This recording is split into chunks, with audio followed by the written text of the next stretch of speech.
Sonny, Joey, 500. Got some goats in the building. Get ready for a shakedown. Prepare for a shakedown. We from Philly where they clap like huddles when they break down. Get ready for a shakedown. We underdogs, my guy. Kinda used to all the hate now. Prepare for it, man. Y'all get it. My QB got swag. My wideout is award winning. His fly was fly. Joey and 500. Like and subscribe. Yeah. Here's a quote you can sing back. Shake squad up and don't be a dingbat. It's a shakedown. Don't you frown. Here comes the shakedown. Let's go. Yo, by the way, King Dingbat here. Welcome to the Philly Shakedown podcast and a preview of the Eagles-Jets with my man Joey Shakes. Joey, what is happening, my man? I'm good, man. I'm good. Just a tiring day. It's been a long week. It's been a long week this week, but ready for some football tomorrow, week 6. Big day. So big day is right. It's going to be a wonderful victory tomorrow. I have to say that. I do not sweat the Jets at all. Zach Wilson stinks. And then we got news, just a few hours ago, that Sauce Gardner is not going to be playing. So that is a huge loss for the New York Jets. I just, with both starting corners, I just don't think it's enough. I mean, we'll talk about the game, but I just don't think it's enough for them to beat the Eagles. I just don't. No. Originally we had Devontae Smith really having the big game. If Sauce was going to be on AJ Brown all day, then okay, we said Devontae Smith, maybe Dallas Goedert will have a big game, but it could go either way. AJ Brown could feast again. It could. Clark, what's going on? Willis Jackson, Mr. Man created God. I don't know. What's up, Ant? Jonas, I need glasses. Lucius, the show, Philly OG 53, Goobs, Michaela, Tom, Papa Eagle, Donnie. What is going on? J Huff, Shane. What is going on? Backyard Podcast. Everybody that's in here. Thank you so much, Leon Banks, Joshua, Underdogs, Chance, Grunge, Smurf, CJ Smith. Hulk is here. Hulk Smash, Mercenary Jeremy. What is going on, everybody? Tomorrow is it's a perfect type game for the Eagles before heading in to the huge game with Miami. I really believe, Joey, and this is just me, I believe Slay, I believe, Carr, I believe these guys are out because specifically they think they can beat the Jets without those guys. I really do. Yeah, I think most of it is. I think half of these guys can play. I think they're just being careful. I don't think they want to, because once you start playing guys hurt, then they'll get more injured. Then they'll be dealing with injuries all year, and they have to set them out. The most important, the second half of our schedule is going to be a tough one. So it's crazy. So yeah, it is. Dave Dust is here. What's going on? System of the Knots here. Wisconsin Eagle. What's going on? I mean, it's what I think, but I mean.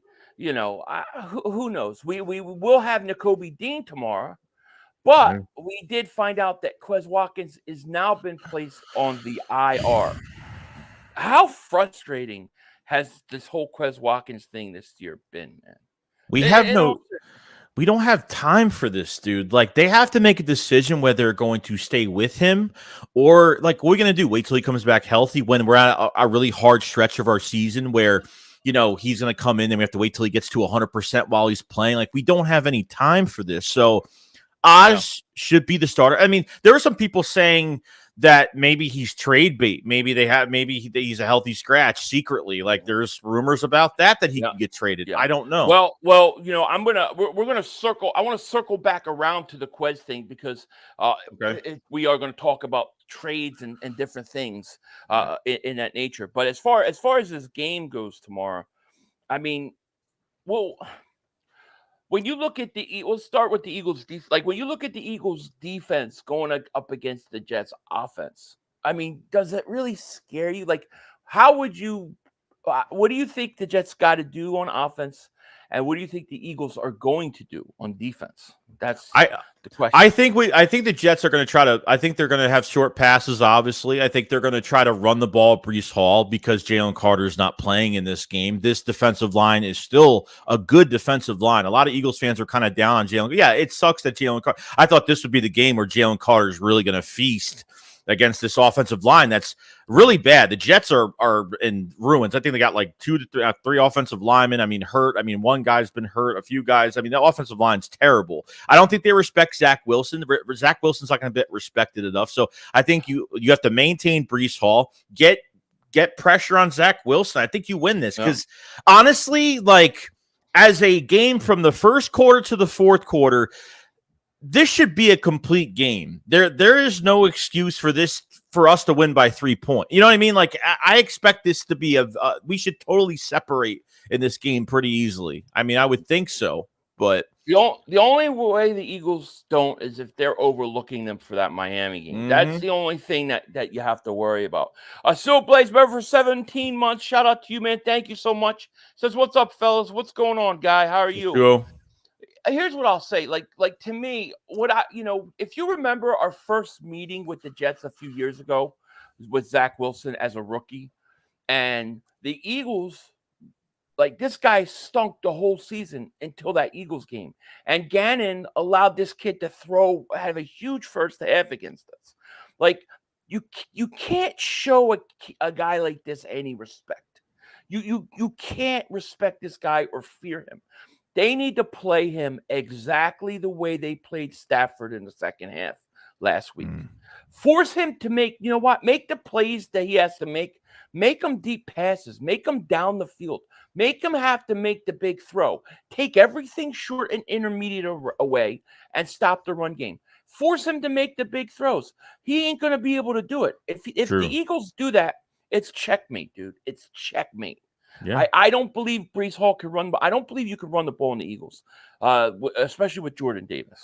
True. You know, and I think Jordan Davis is going to have a sack and a half tomorrow. I think Jordan Davis has a big day. Hope so. Jamie Gambino, I know. Thank you for Super Chat. Quez on the IR screams to me that they're moving on. Yeah, who's gonna? We'll talk about it. Quez frustrates me. Bald Eagle, thank you for Super Chat. He goes, Eagles fans travel so well. I'm in Colombia, South America right now, and there was an entire bar filled with Eagle fans last week. Damn, that's awesome. I still haven't seen one out here, though. I tell you that. I haven't. It's crazy. But, yeah, I think the Eagles, if they just played the way they played the Rams last week, in the second half, I think they're going to kill this team. I also predicted in my preview, I think they're going to get a defensive touchdown. Now, I know we don't have Slay, right? And that's a loss. But, Garrett Wilson's a very good receiver. But the whole thing is can he get the ball to him? I mean, you remember in the Stafford game, there were a couple throws Stafford. He went to the right place. He made the right read, but he made bad throw. I mean, he had Cup, what are you doing? Good pressure. Cup. Right. And so I say, I don't think this kid is good enough. I don't think he's good enough to make the big throws. So take everything away and force him to make the throws down the field. That's how I would play him. And then, obviously, if I'm the Jets, I got to run the ball 30 times. I mean, you got to run the ball 30 times, and that's hard. This isn't like the Eagles' defense last year. You could run on them. I don't think you could run on this defense. Danny Patterson, thank you for Super Chat. He goes, we're going to blitz over under 25% of the time on the Jets. That's a good 25% over under. Do we blitz? What do you think? I think over. I think I'm going to say because if they see that weakness and they know that something is working with the pressure and then that they start stunting a little bit and start blitzing a little bit more. I think, but I could be wrong. I would like them to, but right. I think they will. We'll see. Right. Yeah. Cue Ball, the bird, a member for 6 months. He says, cry, couch boys, cry on the toad to therapy. I like it. Boy, if they lose Monday night, it's going to be complete collapse. I have never seen a week out of all the years on YouTube. We were talking about this before the show. I haven't seen a Cowboy fan so quiet. Like, I haven't even heard from him. Like, Westy Rocks, the Texas dude, they're all gone. I don't even see them. Where are they at? Yeah, it's gone. We've seen quiet weeks, but I think like if it was maybe a close game against the 49ers, like if they lost like and it was close, it wouldn't be probably as I mean, it's been beyond quiet. I mean, beyond to where there's guys that, content's not even coming out. Like I'm talking like a week later, like people are in some deep therapy sessions this week with their own team. It's crazy. Not the 49ers took their soul True. on Sunday. They took it. It's crazy. Yeah. And so, and then when you look at the opposite side, right? The Eagles versus the Jets. I mean, Quinn Williams is the guy, right? He's the best probably player they have on defense. The Eagles went against Aaron Donald last week. They're going to have the same challenge with him. Pettit was great. But yeah, he was. But Sauce Gardner's not in there. The other corner's not in there. I don't know, man. I think the Eagles are not going to have that big of a problem moving the ball. I think they're going to be able to run it, throw it, and I think they're going to be too much for the Jets. True. Bald Eagle, thank you for the super chat. He goes, Bradbury on Wilson, Brown with big hits. It's over. If they have him shadow him, I don't know that they'll do that with Bradbury. But the thing is you got to be able to deliver the ball to Garrett Wilson. If you're giving him 9-10-yard cushions and you make Wilson's job easy, I just think if they come out with that mindset, dude, they're stupid. They're stupid. Zach Wilson isn't Aaron Rodgers, Yeah, no, I mean it's going to bother the crap out of me if they keep this game close. That's like you said, overlooking this team. I don't think they would ever overlook a team too much, like because they've been fighting every single week, and I we could tell there hasn't really been any laziness. We've really been bitching about the coaching every week, really, if we want to nitpick at things. But I think it's going to come down to the pass rush, and the coverage. The coverage and pass rush, it's hand in hand. Like with a good pass rush, you'll get turnovers. With good coverage, you get those sacks. You'll get those. You'll be disruptive in the backfield. So we'll see what happens. But this you look at that offense. Look, they have good receivers. Like I get it, they do. Good to have a good running back. They have good receivers, but that quarterback is a problem. It is a problem. Unless you're giving him, like I said, easy, quick passes where he's got to drop back 1-2, it's gone, and it's a 4-yard pass, and then the receiver gets it and goes 3-4 yards. I mean, unless that is what you're doing, I think he's going to struggle. And if you have to force him to throw 15 yards down the field, a 20-yard out, I don't think he can do it consistently, dude. I don't. Same here. Cyron Gilmore, David Super Chat goes, come out in empty set, no Garner, no Red, no Reed, no Cook up. Oh yeah, I mean, absolutely. I think they could do whatever they want offensively to them. So who are the two corners? So Mekhi Gardner's up, and who else is Mekhi Gardner? Who else is up this week, corner wise? I don't know. Yeah, it's Job. What freak's his name? Oh, for the Eagles? Yeah, corner wise. I don't know who's up. Just Mekhi. Job is up. Who else did they elevate? Job and Mekhi. That's it. They are, but they're already on the roster, right? Was Job already on the roster? That's why I got confused. I get confused. Is it Ricks? Ricks is on the active roster. I don't think Mekhi Gardner. I think he's on the practice squad. So they would have had to elevate him. They did elevate Devin Allen.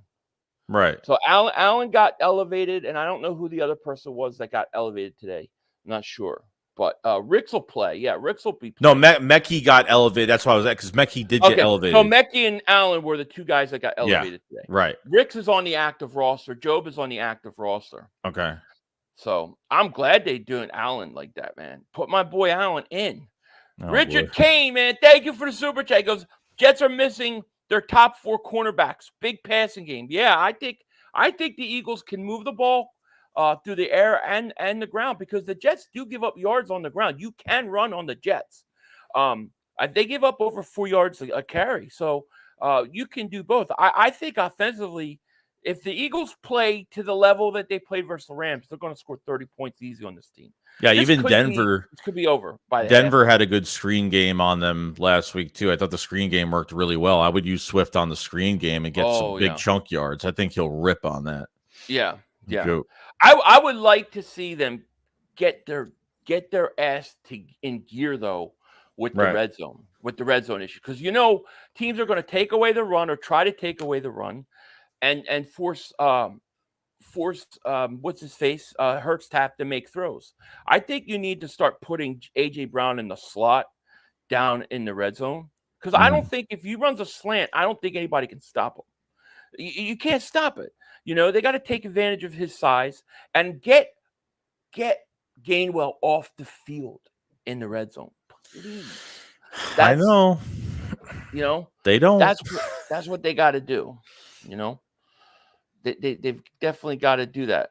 Let me see here. Is it you? Do you have a new member? Who? Me? You. Yeah.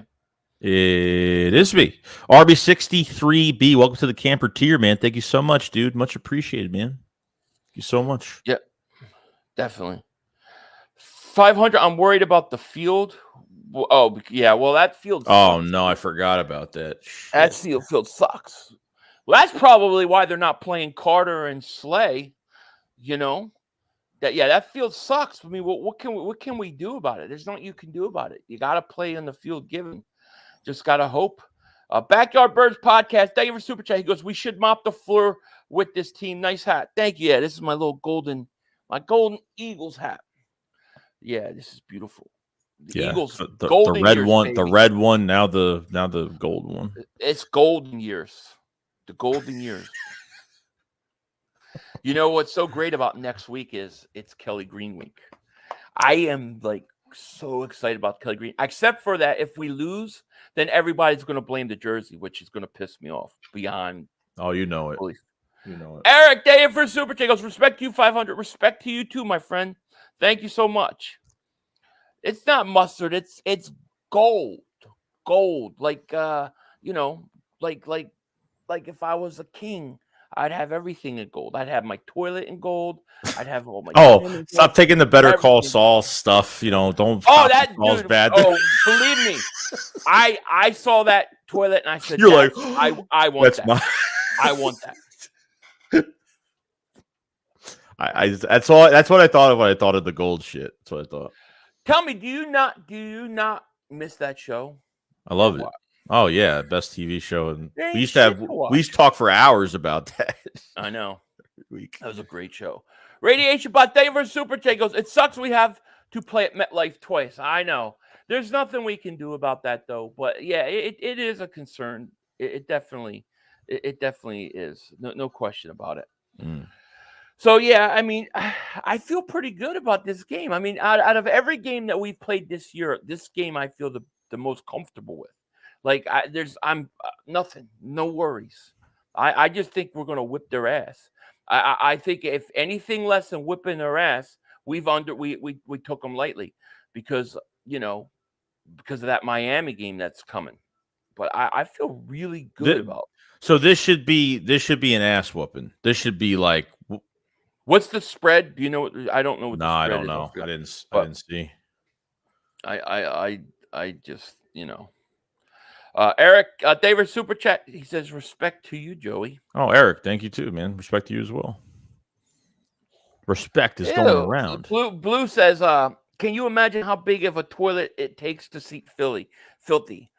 It just a regular toilet seat like the rest of the world. But I just curious, when you say something like that, like what makes you think about my ass? Because that's what we're really talking about, right? Yeah. Blue Dobbs is thinking about my ass. Dude, come on, man. Hey, and I worked out today. I told Joey, according to Bad Dog, I can't see my own pee-pee. And that's a quote. So hopefully that'll change soon. Joshua Davis Super J goes, blitz Wilson and not let him dink and dunk us. Well, that's the whole key. You can't give this guy space. You can't be worrying about the big play. You have to play aggressive, this guy. No respect. Do not respect him. You know what I mean? Yeah, they got to put. I mean, you could still put pressure. Like I wouldn't doubt if they move Brandon Graham to the inside, or they move guys around or something like that. Like I don't know how much they're. Like I said, let's see how much they blitz in this game, but they don't respect the quarterback. Doesn't get enough respect. Brees Hall will get more respect out of anybody else. So If it was Jonathan Gannon, he would treat him like Tom Brady because that's what he does. I mean, I still pissed off about that Jets game a few years ago where he came out and went right down the field and scored. It just really pissed me off, I know. The heck you talk about 500? I don't remember. Who knows, dude? I ramble. I'm a talker. I don't know. I couldn't even tell you what I was talking about 3 minutes ago. I literally don't remember. Underdog Champ says, who are the Eagles eyeing at the trade deadline? Philly 500 and Joey. So, well, hold on. Before we get into that, I feel like we should predict the score. I mean, I think we both think this game is not. I don't think we're worried about it, to be honest with you. What do you think the score is going to be in this game? I would say 34-10. I think they blow them out. Yeah, I'm not being cocky. I'm just saying what the score is, and that's it. Of what I think they should do in this game, 100-0. Yeah. So it's 100-0. I think I said 27-10. In my preview, but now that Sauce Gardner's out, I think 31-10, something like that. Yeah. I do. I think the Eagles should blow them out. They should be 6-0, and especially playing on that field, it would be really nice if we blew them out so quickly that we could take our starters out and get them off that field. True. Tyler says Swift will rush for 100. He might. He might. I live Philly fan David Super Chat. He goes, gotta respect Philly sports scenes with the Phillies, Penn State, and the Eagles, brother. Mm-hmm. I know, right? I know. Thank you so much for Super Chat. Anyone missed the Couch Boy trolls? Those bitches should be banned permanently for pee, squatting, pillow, biting. Dude, I have never seen it this quiet. We were talking about it earlier, Bunsology. I have never seen it this quiet. Just everywhere. They're non-existent this week. Dad says 28-24, score late and eat up the spread. God, I hope it's not that close, dude. I seriously, like, I want to blow out tomorrow. I want them to blow them out. Get your guys out by the third quarter into the fourth quarter. Take them off the field. Venom Revenge. Thank you for Super Chat. Goes, what's good 500? How about them Eagles? Philly girl. Fly Eagles, I guess. Thank you, man. Thank you for Super Chat. Guppy. Thank you for Super Chat. He goes, no DJ Reed and no Sauce. Our wide receivers should eat all game. Our receivers should eat. Our tight end should eat. Everybody our should. Our running back should eat. Our quarterback should eat. Our coach should eat. Philly 500 is the only one that should not eat. I should not eat. But everybody else should be eating tomorrow. Now, let's get into the business where people keep asking. I see in the chat. They're talking about the trade deadline. The trade deadline. Okay. What I'm going to start this off with this question. The big name, the hot name right now, the name everybody's been talking about the last 24, 48 hours, Jeremy Chinn. It looks like the Eagles are going to at least see what is going on with him.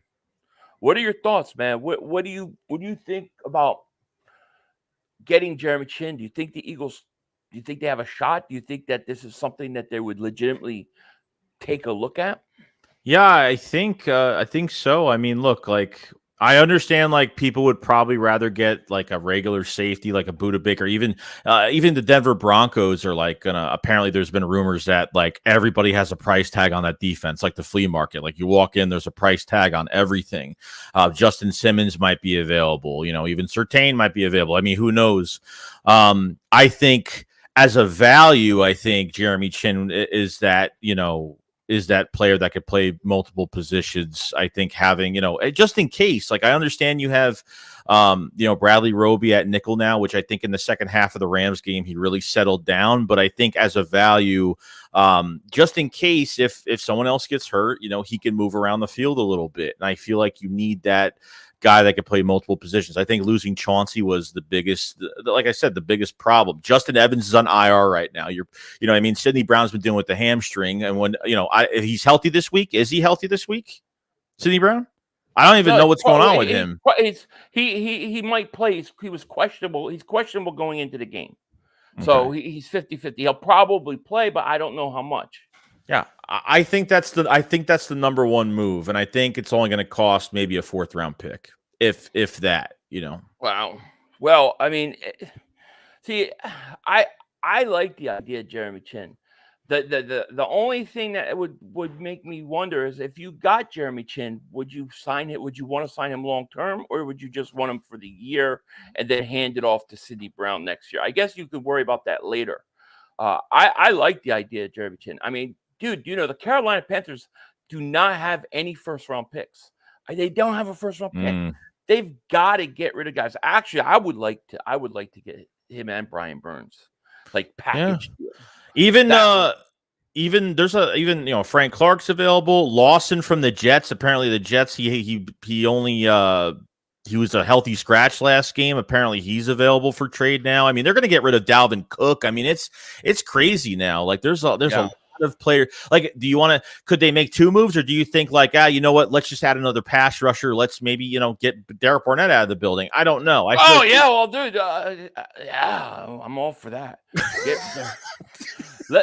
I think there's got to be multiple moves made. Okay. Because, I think that right now, the way I kind of look and see the NFC is I think it's a 2-team race. I think it's the Niners, who are playing really good football. They might have peaked too early, but they're playing real good football. And the Eagles. I think this conference is about those 2 teams. And I think you're going to have an arms race the next 2 weeks. I mean, I think the 49ers are going to look to add pieces too. And so the Eagles are going to have to do that. They just added Randy Gregory, so they're going to look to add pieces. And I think we need to consider that too. So I think multiple moves could be made. The question is what is it? Yeah, I mean, it's like a competition now, because I think even with KC as well, because I think KC can get Frank Clark. I think they can get, Mecole Hardman could end up going back to KC because he was a really nice product speed piece for them as a wide receiver and special teamer. So, right. Yeah, I mean, really in the NFC, there's really no team. I mean, the 49ers have been playing perfect. Their schedule's a little, let's see them fade. I'm actually kind of waiting to see the Eagles and 49ers play in Philadelphia, but there really hasn't been a team that's been playing perfect. I mean, even through both conferens, really, there hasn't been, besides the 49ers that have been playing pretty consistently, there really hasn't been another team playing that consistent. No. No. I think it's a 2-man race. Look at this. House Nelson is here. Yo, Badoon, King Bear. You are I want this to be on record. This is on record. You're the first Cowboy fan we've seen all week. Yeah, it's true. You guys haven't been around all week. I just want it on record. I mean, it's crazy. We will never be able to trade Barnett for Chinn straight up. No, we could. Oh, I was thinking we would give up a pick to get rid of him. Just get rid of him. He doesn't do anything. He doesn't even get us penalties. He literally is not. This is nothing. Yeah, right. He's non-existent. I think this. I think. And this is my opinion. You can tell me what you think. I think the biggest splash that could be made is Brian Burns. If you added Brian Burns to this team, and listen, I know he's a starter, and I know he would have to rotate in, and he might not get as many snaps. Mm-hmm. But if you said to him, look, your contract's up at the end of the year, all right, regardless, you're going to be a free agent, you're going to get big money. But you can either stay on a team with no wins or have a chance to win the Super Bowl. You can't tell me huge. He would not want to do that for year. Yeah, but that's a good thing, because it's not like this is a bad team with a horrible record right now that's trying to go after somebody. It's going to look more appetizing for a player to be like, man, I'm going to go to an undefeated team in a really good rotation with a bunch of guys, to have a chance at winning a Super Bowl. It's going to intrigue some players out there. And then if his numbers come down because let's say he doesn't get as many snaps because the Eagles rotate, what he can say to a team is, well, yeah, my numbers went down because I put team first and went to try to win. I'm all about the winning. Yeah. So to me, it's a good situation for him. He would be the biggest splash you could make. Okay, but he would have to take a role in that he may not get as many snaps. But I think, I mean, I think just for a run, why not? Yeah, I mean, he's probably going to go somewhere. TK the Brew, David Super Chat, he goes, everything on paper points to starting Puka over Devontae Smith in my fantasy league, but I don't think I can do it. Go Birds. If you think, listen, he's off to a record pace as a rookie. If it's a better matchup, you know. Do you think if the Eagles are going to make a move, do you think they have to make a move before the Miami game? No, just by the deadline. I just think by the trade deadline. As long as they make moves by the trade deadline, I think safety is the most realistic position. True. I think Burns would be the biggest splash. But now I think there are other things to think about, right? Because now you have this Quez Watkins situation. You might have to go out and get a receiver. Seriously, like you might have to go out and get another receiver, even in terms of for depth, because Quez is out for 4 weeks. You're not going to be able to really trade him. So, I don't know. Don't you have to consider a receiver? Well, in the midst of like bringing Quez comes back 4 weeks later, and we're in the middle of like I said earlier in the stream, like we're in the middle of like a really tough end of our schedule here, and we have to wait until he's like 100%. When these guys come back from injury, like it doesn't mean that they're 100%. Like they have to work back. They haven't played a game in 4 weeks. You know what I mean? We have to kind of cater to him a little bit. Do we have time for that right now? I mean, do you make a move? Because I don't think that Devin Allen's the move at the number 4 guy. It's just not. Covey's going to be the 5 regardless. He's not going to move up and be that other piece for us at wide receiver. Right. Not yet, or not right now. Do they make a move? And I mean, I don't know what's available out there. What you really just need a speed guy. I don't know, somebody. It could be. I don't know what receivers are available. You haven't heard much on it. The only 2 guys I can think of, and I'm not saying they should do either of it, but the only 2 guys I've heard named is Cortland Sutton and Jerry Jeudy. Those 2 guys. Now Sutton intrigues me, but I don't know if he'd be a slot guy, but he is a big receiver. Terrace Martin from the from that as well. That would be. Yeah. Can we just get Burns, Chinn, and him in like a trip? A 2 and a 4, a 2 and a 4, and Barnett because he's got a lot of talent and he's fast, and he's got size. Kind of high. David Super Chase, go Birds. I'll be at the 49ers game and get Henry, and that brings me to that was perfect timing because Derrick Henry is reportedly getting shopped around. Do you think the Eagles should go after him? I just don't know what they're doing with Penny. He done nothing. He's scratched every week, and I don't think they're going to play him. But I was thinking about, when I first thought Derrick Henry, I said, nah, there's no need. But then I started thinking about the red zone problems. Oh, God. The red zone problems could be solved. Exactly. You see what I'm saying? You see where I'm going with this? Yeah. He could literally almost like Jay Ajayi in 2017. You know what I'm saying? And you imagine the dynamic duo with him and Swift. It's not a bad thought. I mean, it's out of the box. But, and I don't plan on keeping Henry past this year. I'm going to let him walk. But I don't know. I mean, look, like I feel like a lot of changes are going to happen in Tennessee. I mean, they're not playing well. They've kind of went off the rails. How they've been. They've built around the running back more than the quarterback, and that's the wrong way of building an offense, regardless. But imagine getting Derrick Henry, not like you just said for red zone, but just imagine him being untouched to the second level, like what that would look like on top of what he does aggressively with his hands and the stiff arms and the. I mean, it's a dream. It's a total dream. We said Swift was going to be a dream when he got here. We know how Swift can play. You said at the draft 3rd day. You said if he's healthy, he's going to get 1,000 yards. If he's healthy, he's going to be a fantastic back for the Eagles. Yeah, he's the perfect back for the Eagles. I just think that he's the perfect back. Buzzaldi says getting Henry would be a waste because Penny is just as viable as Henry in the red zone.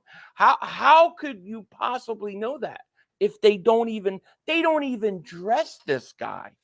Like Yeah. you might be right, but they don't dress him. Oh. So we'll never know. How are we ever going to know? I don't know who said it. I don't know who said this too. Remember going into this year, someone said, "Oh, we can't replace a 1,000-yard receiver with Miles Sanders. You're not gonna replace the statistics of what Miles Sanders had." And it's Miles Sanders. You know how much Miles Sanders? He's hurt again this week. Not even playing for this week's game. You know how many? You know what he's averaging per carry? 3.1 yards. That is it. 3.1 yards. I actually think. I think Swift, the way he runs his style running, I think that he's better fit for the Eagles. Yes. Than what's his face, Yeah, Henry is 29. Not bad. Henry's 29. Only for one. I just want him for the year. I'm totally, completely thinking about this year. We're going to be 6-0, and you're in a battle with the 49ers. Bring him in and let him walk at the end of the year. What the hell you have to lose? You got to do something about the one thing that has to get better for the Eagles, or it will bite you in the ass, is you have to fix the red zone problems. That's why Kelsey's pissed off and yelling at the sideline. That's he good, knows though. That it's good, but it's going to bite you in the ass if you don't take care of it. So they have to figure a way to take care of it. I'm telling you, I'm not saying they should do it. I'm not saying it's going to happen. I'm just saying as a thought of a way to fix the red zone. That's not that uninteresting. You know what I mean? Oh, somebody said Cilio said that. No, Cilio. I don't know if Cilio said that, but I know. Said what? He said what? When we were doing the draft this past year, people were talking about Miles Sanders and how we can't replace his consistency. Well, Cilio loved DeAndre Swift though. I know personally he loved that move, so it wasn't him, unless he was just trolling because he told me that he thought that it was the upgrade over Sanders. So I know that wasn't Cilio that said that. Right. But it wasn't Cilio because he told me he personally, yeah, that's an upgrade. I'm starting to figure out now that I don't think Rashad Penny is going to be used in the second half. I think they're just keeping an extra running back on deck. I don't believe it's some strategy to keep him healthy. I do not believe that at all. I don't think they like him. I don't think they like him for whatever reason. I don't. They don't even use Boston Scott. Like they're like really sad. No. They haven't even used Boston Scott at all. It makes no sense. I don't know. I mean, the one thing I don't want to see is I think they use Jalen Hurts as their big back. Yes, and they try to use them too much in the red zone, and I think that hurts them. Now Derrick Henry is an I understand it's off the wall type thinking, but if you really want to fix your red zone, dude, that would fix your red zone problem. But another thing with Derrick Henry is that when he comes to Philadelphia, like he's got to understand that he's not the main back, and that's the whole thing. No. Right. Between the 20s is my boy DeAndre Swift. That's it. Right. Between the 20s is DeAndre. It's the third day of his super chat. He goes, trade Penny and a second-round pick this year. Titans eat the $60 million cap for this year. Oof. Having Henry behind the O-line would be a monster. What's the $60 million cap? I'm going to check out his over-the-cap thing if they trade him, what they get. I'm going to check it out right now. People have to remember when people talk, because I hear this all the time with trades. You have to remember when they trade at the trade deadline, a lot of that cap money, whatever they were making that year, is eaten up. So it's like a lot of times it's half of what it would cost. Trade Barnett and Rice, the Cheetos, burritos, the trash, the cats, the dogs. Yeah. Anything. His base salary is 10.5 this year. His cap number is 16.3. It's big. So but you're not paying all that because it's probably 8. If they trade, this is post June trade. If they trade Derrick Henry, they save $11 million in cap. Yeah, but you also have to account the first 5-6 weeks he was on their team, so they have to pay that salary. It's going to be lower. Yeah, it's going to be lower. So it's going to be tremendous amount lower. That's why some teams wait till the trade deadline because you can get these guys for like half of what they're but it's flea season too, because then there's like we hear about, there's always like stupid, like I saw a stupid one, like there's teams calling the Washington Commanders for Terry McLaurin. Like that's not going to happen, but their teams are just going to call to do their due diligence just to call, but doesn't mean it's going to happen. Like realistically, I think Derrick Henry needs to go to a team that he's going to thrive. I think it's that team needs to be rebuilt from the offensive line's bad, the quarterback's bad, everything. He's not going to flourish there at his age. It's just not going to happen. Well, I think there's a good chance Derrick Henry gets traded. It's just a matter of where he goes. I don't know where he'll go, but I think that somebody will try to get him. There's a lot of talk about Barkley potentially being traded now from the Giants. So, obviously they would never trade with the Eagles. But I mean, I love DeAndre Swift, but I'm just saying outside of the box thinking. I'm not saying that they're going to do it or they should. I'm just saying that is one way to potentially fix your red zone problems. I mean, look what LeGarrette Blount did. Look what LeGarrette Blount did. And Derrick Henry is way better talent than LeGarrette Blount. Well, remember they had LeGarrette Blount and then they made the trade for Ajayi. Mm-hmm. Right, and then you had that 1-2 combo. Ajayi really between the 20s, LeGarrette Blount down in the red zone. It was brutal. Chris, it's just something to think about, to put away, but I'm just throwing it out there. Yeah, Chris Kaufman Jr., thank you for the super chat. He goes, given the Jets' comments this week, is there any shot they'll play dirty against Jalen? Well, I think about that preseason game where they took a dirty shot at him, if you guys remember. So why not? You know what I mean? Every coach is gonna 11 kisses to Jalen Hurt. It's impossible to get Jalen Hurt. That means 11 kisses. Man, 11 kiss my ass. You're gonna get your ass kicked tomorrow. I can't wait. It's gonna be interesting. I think the trade deadline is really interesting, and you look at like the Giants are going to lose again tomorrow, most likely. Carolina's going to lose. I mean, these teams that keep losing, like Denver just lost again, they're going to trade. They're going to trade these guys. I really think Carolina has motivation to trade players, though, out of every team, because they got no first-round pick, Yeah, highly likely. Bailey says, I would take Henry. I would take a shot, too. This might be one of those moments where, like, we talk about a player that the Eagles would never get, and we get blasted for it. And then when it happens, it's happened before. We got a lot of shit. We get blasted a lot of time.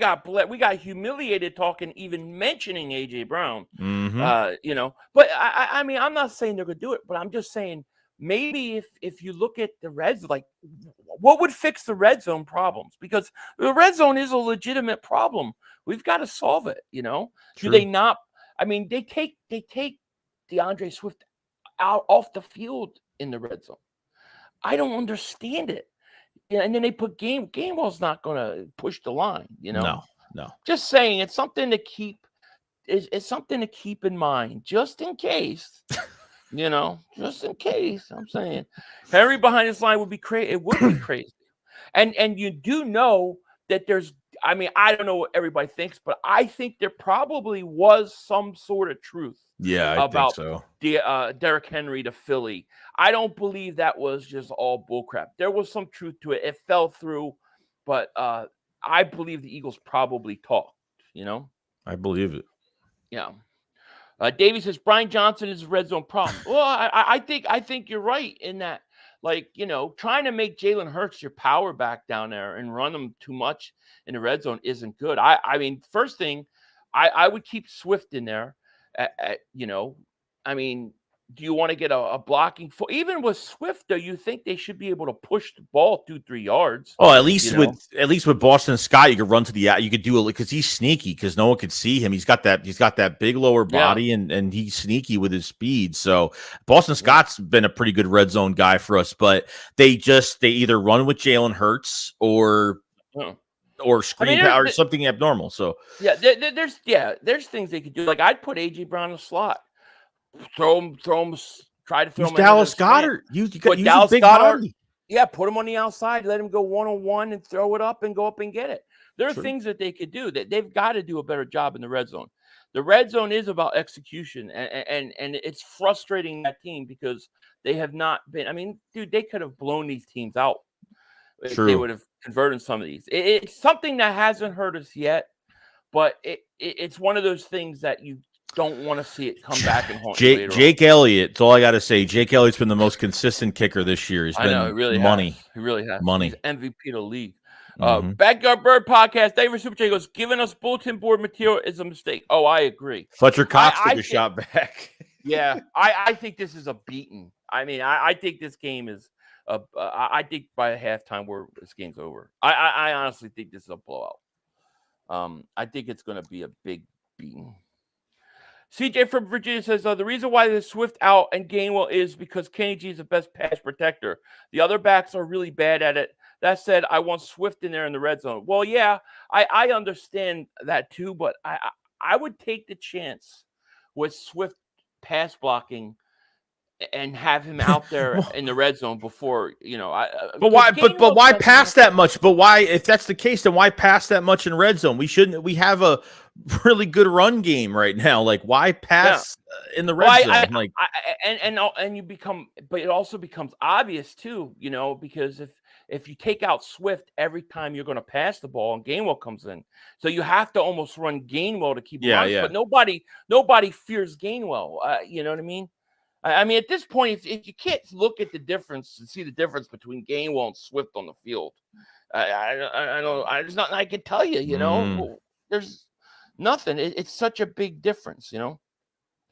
Eric Gar says Dallas Goedert, both Scott, AJ Brown, Penny, and Swift, all options that could fix the red zone. I agree. I agree. I'm by no means saying that it's a problem they have to go outside of the team to fix. They can fix it. I'm just saying one other option that would be a sure thing would be like a trade like that. I'm getting killed this week. Like, literally, I talked about, like, this offense hasn't reached their peak. Especially, I talked about red zone and just saying the offense hasn't really reached their peak, and I don't think they have. People are making a big deal that I'm taking a shot at the offense or the team's playing bad. It's not like everything is fixable. Like, we don't have really any major problems. Like, we have the personnel offensively. We have so many weapons. There's just only so much there's only so much distribution of the football you can have with a lot of these players. You know what I mean? So it's Yeah, so we got 814 people between both channels. Nice. If you're in here, hit the like. Make sure you subscribe. I see the likes are down. I only got like 150 likes. Put the likes up. Can't get them likes up. Got to help the channel. They throttle us. Michael Goldberg, they have a super chat. Goes, thoughts on Hunter Renfrow. Oh, there's another name at wide receiver. Yeah, I think the idea of Hunter Renfrow would be decent. I think that would be a good guy to get. What are your thoughts on him? I like him. I mean, he hasn't really done much, but I just think he just needs a good team around him. I mean, some guys, like, you're not going to know until he gets here, but I think he's got a lot of talent. Like, I don't know, would you rather have Renfrow or, Jerry Jeudy? For some reason, I feel like he gets in his own head in a lot of games. Saw the comments from Smith, whatever, before the game happened. And, I think Jerry Jeudy gets in his own head a little bit. And it's unfortunate because I feel like he does have talent. I think he does, yeah. Last year, I think he got screwed over. I mean, Russell Wilson's been playing that bad. Even last year, he was playing horrible. So I can't put too much on him. But yeah, he might just need a change of scenery. That may help him. Renfrow, I think, would probably come in and be solid, though, for you. I think he would be solid. He may not have the talent of some of those other guys, but I think he could come in and do a good job. Is the third says, list the most important need during a trading deadline. Wide receiver, quarterback, running back, safety. I would say safety one. Mm-hmm. Let's say safety one. See, I'm trying to be. If I really think that Roby was a good signing. I really feel okay with the cornerback as long as they're healthy. I feel much better with that. I feel much better about the linebackers because I think you're getting Dean back, and I like the way Morrow and Cunningham have played. So I think safety. I would say safety, wide receiver. would be Really? my number 2. No, Yeah. that's probably because really, like you said, if Roby wasn't here, then I would say corner. Right, And I running would back, too. running back is only if they like at least if they were running in red zone. I would, No. I mean, if they were doing enough, I would say, go get a running back right now. No. As much as I would mind Derrick Henry, No. obviously, but No, yeah, I mean the Derrick Henry thing isn't because of in terms Right. of a need of a position. It's just trying to solve a specific. It's just trying to take advantage of an opportunity to get somebody Exactly. like that. It's not a need. You could say pass rusher. I think like Brian Burns. You don't really need Brian Burns, but I mean he's it's a just such a luxury. talent. It's just a Yeah, luxury. That's all it is. why not? But yeah, I think safety is number 1 by far. Mhm. James M. Thank you for Super Chat. Goes, I think we should try to get Judon for a late season push when he comes off injury. Also, good cheap option from a losing team for this year is Harrison Smith at safety. Ooh. That's somebody I haven't thought about at all. Yeah, I mean, Justin Jefferson's going to be out like 4 to 6 weeks. That team is probably going to lose I don't know how many games they're going to win this year. They're just playing horrible right now. Judon would be a great move. That'd be a great move. I wanted an edge rusher since free. I wanted an edge rusher. Like I wanted Barnett out. I was looking at Leonard Floyd, Frank Clark, Yankton Ngakoue. We were looking at everybody. I was actually shocked they didn't sign one of those guys. I was shocked. I really thought they were going to move on from Barnett, especially after he decided he wanted to be traded. That's so. Are they doing him a favor? Are they like saying like that's what I'm saying? Like, is he forcefully playing because they don't want him to leave? Like, I don't get it. Like, Nolan Smith has got to. I mean, come on now. We got to start playing Nolan Smith sooner or later. It's crazy. I don't know what's going on with him, but I would like to see him get reps. Yeah. It just seems like sometimes there's guys that they just, for whatever reason, they don't feel is ready yet, and then they don't really give him a chance. Like, I really wonder if Gainwell plays week 2, would we ever know what Swift has, or would we never have known? No, like it's crazy. I thought the last time I saw Nolan Smith on it, I think he hit the quarterback pretty hard. It was Mayfield, right?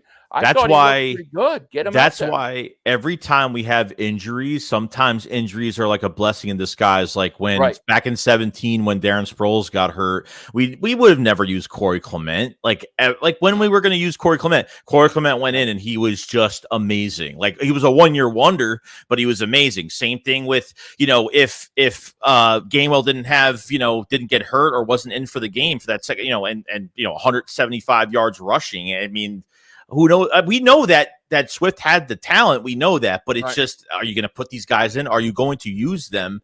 That's the question. And they did. So sometimes the injuries sometimes that happens. It's true. Joe says, Philly Eagles need to start using the screen to Swift more often. I completely agree. Why not try it in the red zone, especially because the Eagles rarely call running back screen? It would surprise the defense. I totally agree. I think it's a great idea, and when they blitz too, I think it's open, but they don't. I don't understand it either. True. Let's see. Too much bad tape on Quez and Barnett for them to be of any value to a rebuilding team. Well, I'm hoping maybe that you get a team in tank mode that is just like, we'll take them on just because we need the bodies, kind of thing. You're not really going to get much of anything for them.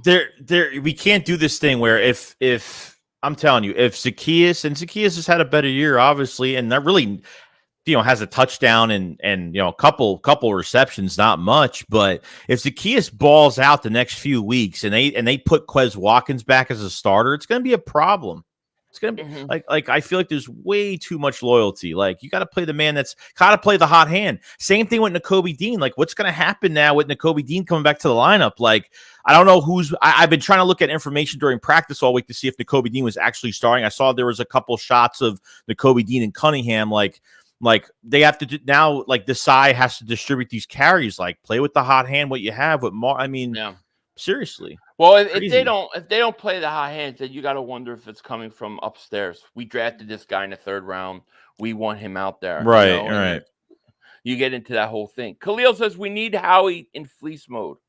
Yeah, I agree. What are your thoughts that nobody wants to trade with Howie anymore? Like, we can't make a trade because nobody wants to trade with him. What do you think of that?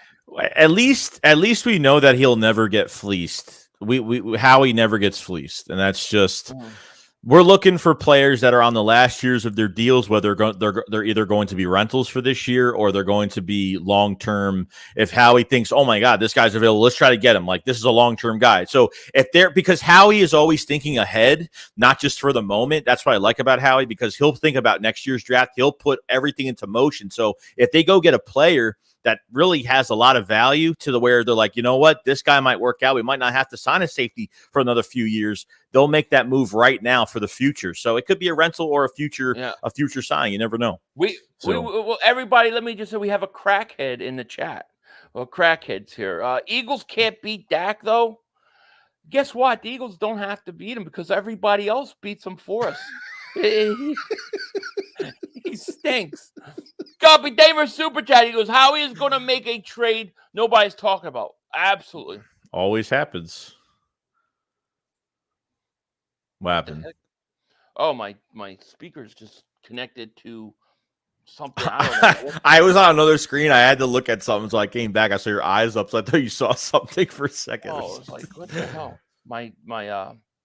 Yes. What happens is, I don't know, like, where's my AirPods? When you have these AirPods and then like you have like other people in the family have an Apple device on the same thing, what'll happen is they'll turn their phone on, or they'll connect the computer, and then it disconnects on. It thinks you're literally like switching to like somebody else. Oh yeah, like his device. I don't got that problem. Thank God. It does that. Yes, it's very, very frustrating, and I don't know how to fix it, to be honest with you. So my kids must have turned their computer on, and that's what happened. Did it again. There it goes. All right. So now do you hear me? Yes. Okay. All right. Now you're back. So where were we? We had a crackhead come in. He's gone now. You put up a super chat, I think. Did you read a super chat? Did I read a super chat? It was right. You had the last super chat up, I think. I don't know if you read it or not. Oh yeah. Guppy, David super chat. He goes, Howie's going to make a trade that nobody's talking about. That's what he usually does. All right. It's always the guy that you're not thinking about, right? It'll be somebody off a team that we're not thinking about, and we'll be like, wow, we didn't even know he was available. That happened with CJ Gardner-Johnson. That happened with what's his face? JJ. I mean, I remember nobody.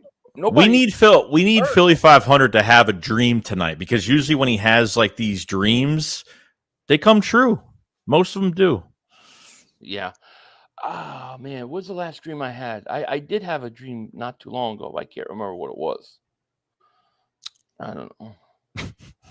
I can't remember what it was. Let me see here. If we get Chinn, would he be a rental or will we sign him long term? Joshua, I really think that depends on what they think of Sidney Brown. Yeah. Right? Like if they really think Sidney Brown is a future starter and he's just not ready, no, then Chinn walks. If they think that Chinn is a significant upgrade, then you sign him long term. The thing is interesting is we do know that Eagles really liked Chinn coming out of college. We know that for sure because they almost took him over Jalen Hurts. Remember, there was the big fight inside the front office about that at the time. Yeah. So, it would depend, but I would take him for just 1 year. I mean, to me, like I said, dude, this is all about the Eagles and 49ers now. You got two undefeated teams, and it looks like whichever team wins that Week 13 game probably gets home field throughout the playoffs. And I expect the 49ers to be aggressive and make a move. They did it getting McCaffrey last year. I think they'll probably try to do it again. So I think we need to do the same thing, I agree. Rogue says, I would still keep Chinn because Chinn or Brown could play the slot next year. Yeah, I mean, I don't know enough about like his contract or what he wants to know that. So, but I would definitely Yeah, look, I think if they get Chinn, then they have to like see what how the rest of the year plays out, and like if Sidney Brown can't hit the field or he gets injured again, or this might be a piece where they're going to say maybe we should hang on to this one, and who knows? Like he might have, if Chinn comes here, he might have a solid year depending on what happens, and he might not be too expensive going into next year, so you don't have to draft a safety, or you don't have, you know what I mean, in the first round, second round, whatever they're going to do. Yeah, exactly. So it's all in motion. Yeah. Let's see here. Notice how I don't know, they're talking to about the crackhead. With Nakua emerging for the Rams, I wonder if the Rams would be open to dealing Atwell. He would be a great run. He was good. Stafford totally missed him too, man. If he hit him in stride, touchdown. That's a touchdown. Yeah. And that's what I'm saying about Zach Wilson. Like, you got to make him make those throws too, because I don't think he can make them. JJ, thank you for the super chat. He goes, personal management must make Howie want to cuss out the coaches while they throw up in front of their wives. This could be great. Doesn't the Chinn play for Green Bay? Chinn plays for Carolina. He plays for Carolina. And Howie don't care. If you're getting on Howie's nerves, he don't care. Look at what he did to Carson Wentz, man. He yelled at him right in front of his wife while he was throwing up in the toilet. He don't care. That shit was That was so funny. I still think that should be a HBO series.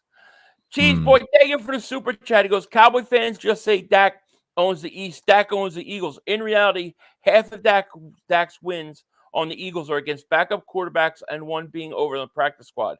Hurts also has only played Dak once. Yeah, I know. They talk all that game about that, but it's like that's all they have. Like, they have literally nothing else when it comes to Dak Prescott, comes to the Cowboys. All they have is a record over the division that they think is worth bragging about. In actuality, like you said, it's not what you think it is. But I also think it shows that, you have a great record for the division and you've done nothing with it. To own a division for that much, by that much, and win that many games in your own division, and then simply not be able to repeat as division champs, not be able to get out of the second round of the playoffs. I think it shows that he's a loser. Just my opinion. Oh no, it's just like you have they just got super chat, by the way. They just got exposed, man. Like McCarthy just seems to McCarthy is doing that offense where he likes those short passes. You have to beat teams down the field. You have to beat the 49ers down the field. Like, see, when we talk about the Eagles and they take too many shots downfield, like we complain about it sometimes because they get a little bit too pass happy, but that's how you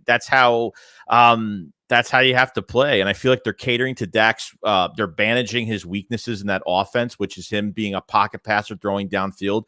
They don't use him mobile anymore. I think when he was been the most effective in that Cowboys offense, him being mobile on those read options, I think he's been the best, a few years ago. And he's just not a pocket guy. They have no running back that could tote the rock. I think that's their biggest problem is that I don't think their running game's all that good. So there's no threat. Nobody's really sweating their run game, which if Dak doesn't have a good run game, Dak can't carry a team. He's not going to put a team on his back and carry. He's not going to do what Jalen Hurts did for us many times in the last year. He's not going to do it. I think the Niners beating the crap out of them really proved the point. You can't get away with 154 yards, do the bare minimum, because once that defense, if that defense played well, then Dak wouldn't have to put up big numbers. Since that defense struggled, the first game this year where the defense really struggled and Dak had to put the team on his back, we've seen Jalen Hurts put the team on his back on third down with his legs. We've seen him do it. This guy can't do it. He just can't. So, yeah. Aiden asks, would you give a first for Chinn and Burns? Would you even give? No, I don't want to give up. I'm not giving up a first round pick. No, because I don't even know if I'm going to sign these guys. I'd give up a second for both of them, maybe, but I wouldn't give up a first. No, a lot of that has to do with like if you're going to keep these guys long term. I mean, I don't know. I really don't know what they think of like Chinn and stuff. I mean, I guess Sidney Brown's going to play. If he plays, he's going to play. He's going to start tomorrow, right? Who? Sidney Brown. Is he going to start or is he going to start Edmonds? I don't know how, but I don't know. Like, if he's questionable, then I don't know. I don't even know if he's playing yet. Like, I'm hoping they can start Sidney Brown because Edmonds is our worst safety right now. Because I would love to see Sidney Brown start a game and just see how that goes. Right. And tomorrow's a little hard because I don't think the Jets can move the ball through the air anyways. But that next week versus Miami, that may tell us a lot. It's going to be. By the way, they're wearing the white upper jerseys with the black pants. Black pants tomorrow. Thank God, because I hate the white on white jerseys and uniform. It's just so tired and plain that it's played out. It need to change. I like when they wear the black pants with the white jerseys. Yeah, I do. So they're definitely kicking their ass tomorrow. Then Kyle says Philly 500. Would you give up 2 second-round picks for Patrick Surtain? Yes. Yes, but there's no way they would trade you Patrick Surtain. Yeah, they'd have to. I would trade for Patrick Surtain if I could. Yeah. Because he's young, and I think he, one of the, but they're not. Yeah. Even if Denver rebuilds, by the time they finish rebuilding in a few years, he's still in his prime. So there's no incentive for them to trade him. You build around him, Yeah, if you were down a cornerback, then I could say yeah, but like you can't redshirt him. It's just not going to happen. But they're not going to. Why would they? There's no need to trade him. No. Radiation Bot says, member for 14 months. Thank you so much for your support. 49ers better watch out that Browns defense. Just saying. Yeah, listen. 49ers are playing Browns without Watson, right? I don't think Watson's playing tomorrow. So they luck into another easy game. Listen, 49ers are playing good football. I think they're a good team. Do I think they could beat us? No. See, my thing is this. The 49ers, let's say they get us at home in the NFC Championship game. Yeah, they could beat us at home in San Francisco in the championship game, but we could go in there and we could beat them. I don't believe the 49ers could go into Philly in December or January and beat us. I don't think they can. No. So the 49ers have to get home field over us or they're done. And the thing about the Niners is I almost feel like they're peaking too early. Because, they came out, they've been playing really good football. Let's say they're playing in December or January. We haven't played our best football, and we're just starting to get going. And they're healthy. And they're healthy. They're significantly healthy, too, which is that definitely helps. So yeah. And Brock Purdy, I know he's sleeping, and he's dreaming that Hassan Reddick is coming. Hassan Reddick, baby. How about Hassan Reddick, dude? Like, that cast is coming off for, like, this, the third game? Second? What was the second game or third game? I forgot. I think this will be a second game. I forgot. But yeah, Reddick's doing what Reddick does. Reddick is the guy who is streaky. They come in bunches with Hassan Reddick. Whoa. Right? Yeah. He's got 3 sacks now, right? Mm-hmm. All of a sudden he's at 3. It's like boom, just like that. Guy's a stud. That Jet offensive line is it's bad. It's and they just lost their left tackle for the year. Yeah, I'm saying why if you don't respect Wilson tomorrow and you play your corners up, you let him play man, you press up, you force him to have to beat you deep, he's going to get killed. I predict that we're going to get a defensive touchdown tomorrow. I think we get a defensive touchdown. Mm-hmm. I say Zach Cunningham interception for a touchdown. How about that? I think this is a blowout tomorrow. I honestly do. I think the Eagles blow this team out. I think this will be the biggest win of the year for us.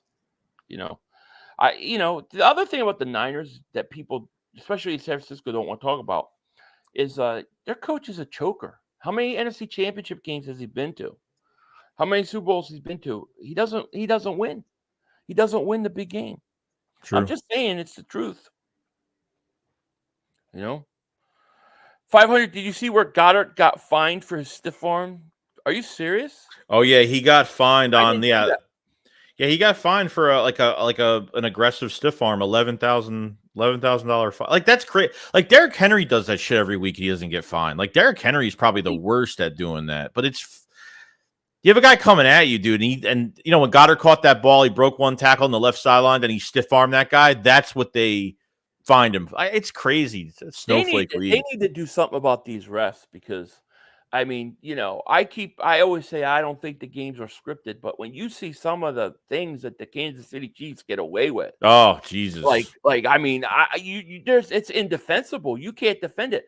I mean, some of the hold on some of those plays, and it was like, are you kidding me? I cannot, dude, it really makes me pissed off because now I really feel that they screwed us on that Bradbury call, dude. I really feel like they screwed us.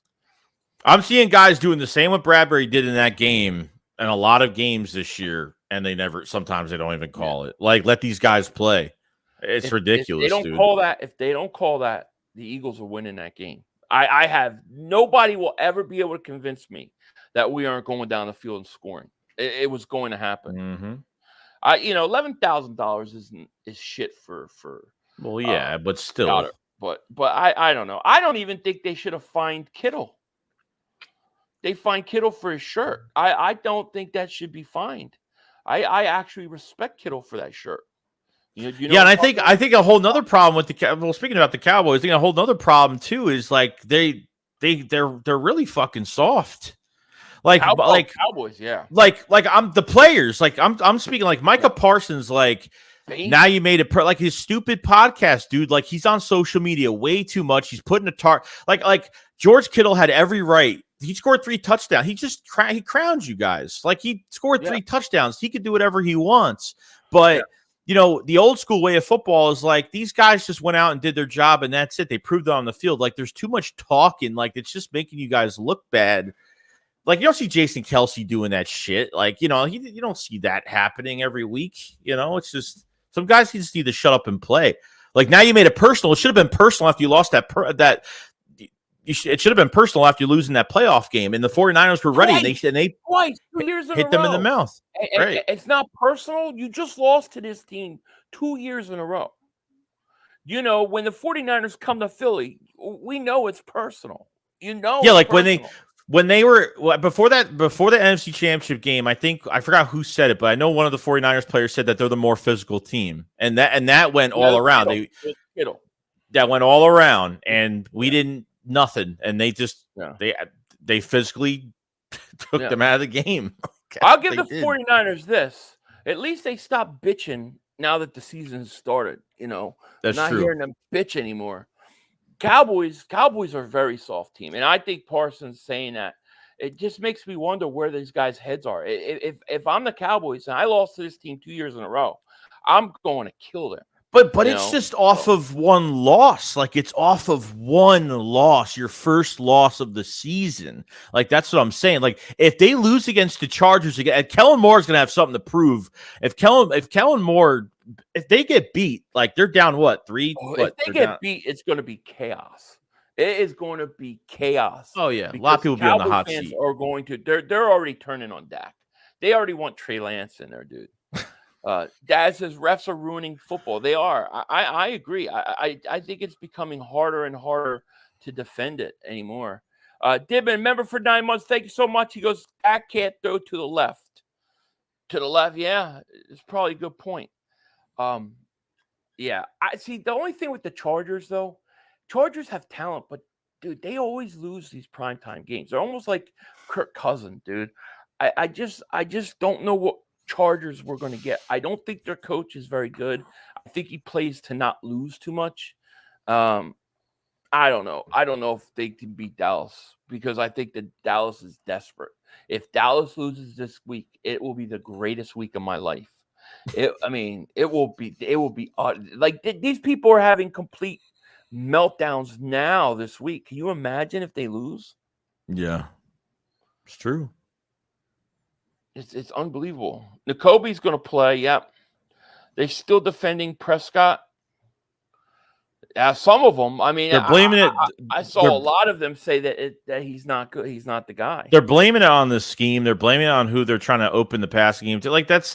But like they just faced like Fred Warner was knew what the Cowboys were doing offensively. Like it was almost automatic because this guy can't. It's like one of those short intermediate pass offenses. Like they're hiding Dak's weakness. They're not keeping the pocket. They're not being mobile with him. Like they're being like very careful with him. This Mike McCarthy offense. Brandon Cooks, like this is going to be the worst year of They Brandon don't know Cooks' how to career. use Brandon Cooks at It's all. It's going to be the worst year of his career. Yeah, I think for and I could say about Brandon Cooks, I know he's been injured over times, but the guy gets 1,000 yards, 1,000 yards. When he was with the Saints, I loved him when he was with the Saints a long time ago. Yeah.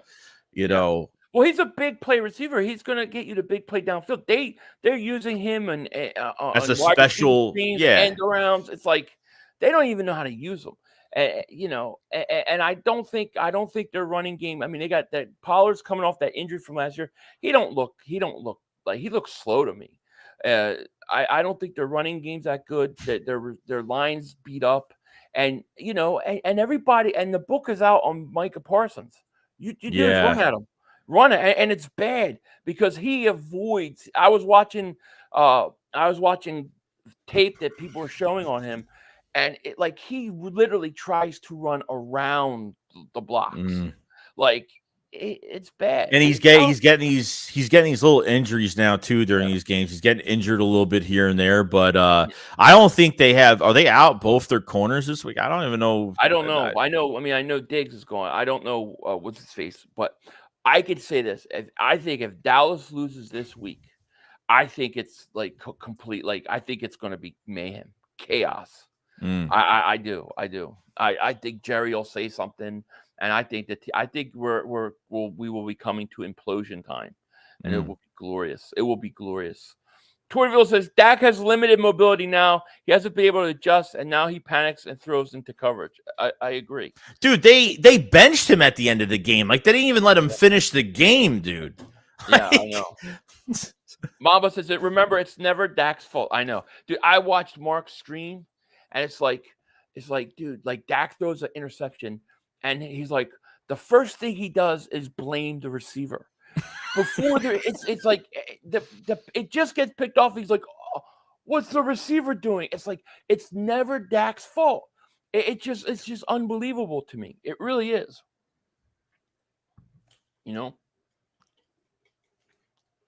Philly, what was good that you all played? What team? Well, I mean, what are we going by record? What's Tampa Bay's record again? What are they? I don't even know. 3-1, something like that. I think they're 4-1, something like that. So there's that. I mean, just think Dallas can't even say well, you guys have beat nobody and we lost to a good team. You lost to Arizona. You got your ass kicked by the Cardinals. I mean, that's pathetic. Yeah, I think they overlooked the Cardinals. I think that's because they rested. I remember they rested a lot of guys that week. I think they were getting ready for that 49ers game, and they rested a lot of dudes. They are. They think they're the Eagles. I mean, the Eagles are dealing with injuries every single week, and we're still winning games. Because they score 30, 40 plus points a game, and then they lose they get scored over 40 on them. I mean, it's embarrassing, dude. It's winning in style. Winning in style it doesn't mean a damn. The Eagles could have put more points up in some games. I mean, but they didn't. Yeah, the Bucks are 3-1. I think the Rams are a potential playoff team. I think they're a good team. Yeah, I mean, nobody can say to me. I don't even think the 49ers can even say. I don't think anybody can say, well, we've beat all these good teams and you guys haven't beat anybody. You can't say that.